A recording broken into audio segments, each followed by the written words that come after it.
Hello my dear students. तो आज हम करने वाले हैं present perfect tense. Last videos में हमने प्रेजेंट कॉन्टिन्यूअस और सिंपल प्रेजेंट टेंस यानी कि प्रेजेंट इंडेफिनिट ख़त्म किया है। अगर आपने वो वीडियोस नहीं देखी हैं तो प्लेलिस्ट में पड़ी हुई हैं, आप वहाँ से देख सकते हैं। क्या है ये प्रेजेंट परफेक्ट टेंस? बिल्कुल भी घबराना नहीं है, दो बातें याद रखनी है। अगर परफेक्ट वर्ड आए, परफेक्ट टेंस आए, चाहे वो प्रेजेंट का हो, चाहे वो पास्ट का हो, चाहे वो फ्यूचर का हो, तो हमें दो चीज़ें याद रखनी है। परफेक्ट वर्ड आएगा तो उसके साथ हैज़, हैव या हैड ज़रूर आएगा, इन तीनों में से कोई एक आएगा। और हमेशा वर्ब का कौन सा फॉर्म रहेगा? थर्ड फॉर्म रहेगा। हमने V1, V2, V3 पढ़ा है, गो, वेंट, गॉन, ईट, एट, ईटेन। तो जो लास्ट वाला V3 आएगा वो आएगा। आपको किसी सेंटेंस में अगर V3 दिखे और उसके साथ हैज़, हैव या हैड लगा हुआ दिख जाए तो आप समझ जाएंगे कि ये परफेक्ट टेंस का वाक्य है, परफेक्ट टेंस का सेंटेंस है। प्रेजेंट परफेक्ट टेंस क्या बताता है? प्रेजेंट परफेक्ट टेंस ये बताता है कि कोई ऐसा काम है जो हाल ही में ख़त्म हुआ है। जैसे मैंने खाना खा लिया है। मम्मी ने पूछा, बेटा खाना खा लिया है? हाँ मम्मी, मैंने खाना खा लिया है। तो आपने जो खाना खा लिया है वो हो सकता है आपने 10 मिनट पहले खा लिया हो, 1 घंटे पहले खा लिया हो। तो ऐसे तो देखा जाए अभी के टाइम से वो पास्ट में हो गया, लेकिन वो हाल ही के पास्ट में ख़त्म हुआ है, इसीलिए उसको प्रेजेंट परफेक्ट टेंस। खा लिया है, मैंने अभी खा लिया। 2 साल पहले खा लिया था, 4 दिन पहले खा लिया था, तो तब तो वो पास्ट परफेक्ट टेंस में चला जाएगा।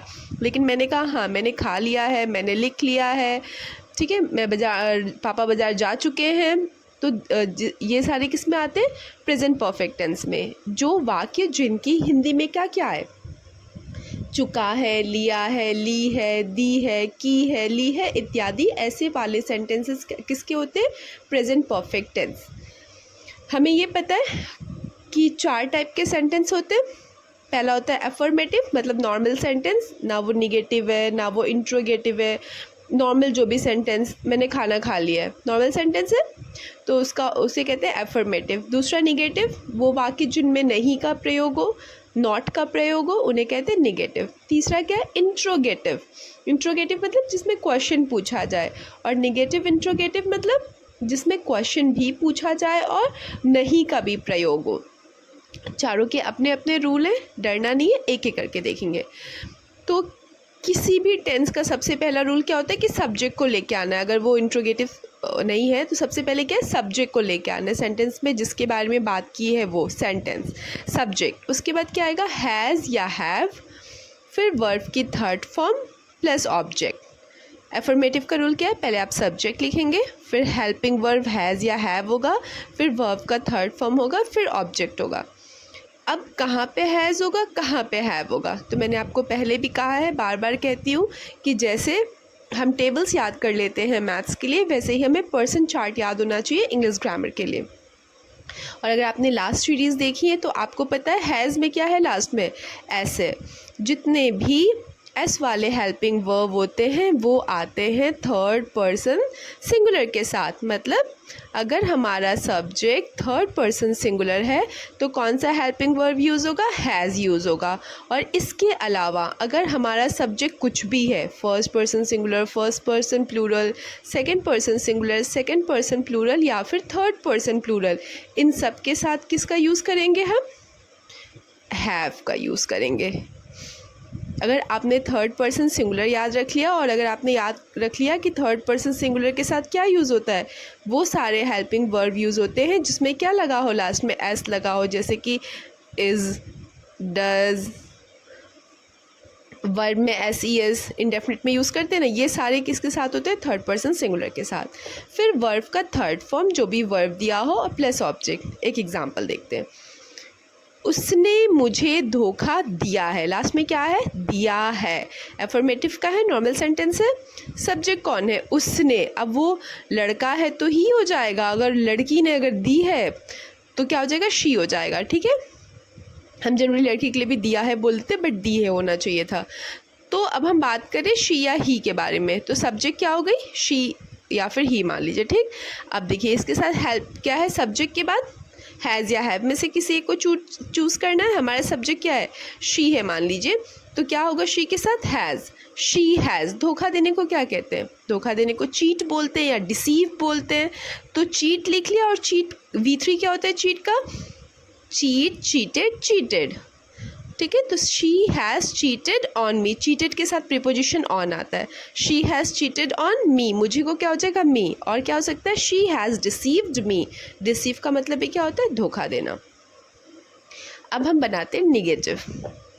कोई दिक्कत नहीं है इसमें भी। निगेटिव में भी सबसे पहले सब्जेक्ट, फिर हेल्पिंग वर्ब हैज़ या हैव। अब एक चीज़ आएगा, निगेटिव है तो नॉट आ जाएगा, प्लस वर्ब का third form plus object. Sentence देख लेते हैं। उसने मुझे धोखा नहीं दिया है। सेम सब्जेक्ट शी के लिए हैज़। अब मान लीजिए यहाँ शी नहीं होती, शी के बदले तुम हो जाता। ठीक है, तुमने मुझे धोखा नहीं दिया है, तो क्या हो जाता है? यू हैज़ होता कि हैव होता? Have. You have not cheated on me, क्या हो जाता है? You have not cheated on me, मैंने तुम्हें धोखा नहीं दिया है। I have not cheated on you. Clear? अब कर लेते हैं इंट्रोगेटिव। इंट्रोगेटिव यानी कि क्वेश्चन पूछ रहे हैं। क्वेश्चन हमें पता है क्वेश्चन दो टाइप से पूछे जा सकते हैं। एक ऐसे क्वेश्चंस होते हैं जिनको कहते हैं यस नो टाइप, यानी कि मैंने क्वेश्चन पूछा और आंसर किस में आ जाए? हाँ या ना में आ जाए। तुमने खाना खा लिया है? हाँ खा लिया है। नहीं खाया है। तुमने क्या खाया है? अब इसका आंसर तो हाँ या ना में नहीं आएगा। क्या वर्ड आया, व्हाट आया, तो ये हो गया WH टाइप। और जिसमें हाँ या ना में आंसर आ जाता है उसे कहते हैं यस नो टाइप। तो चाहे आप किसी भी टेंस का सेंटेंस बना रहे हो, अगर यस नो टाइप वाले सेंटेंस होते हैं तो हम हेल्पिंग वर्ब जो सेंटेंस में यूज़ हो रहा होता है ना, उसको आगे ले आते हैं, सबसे आगे ले आते हैं, और उसी से क्या का काम करवा लेते हो। वही किसका काम कर देता है? क्या का काम कर देता है।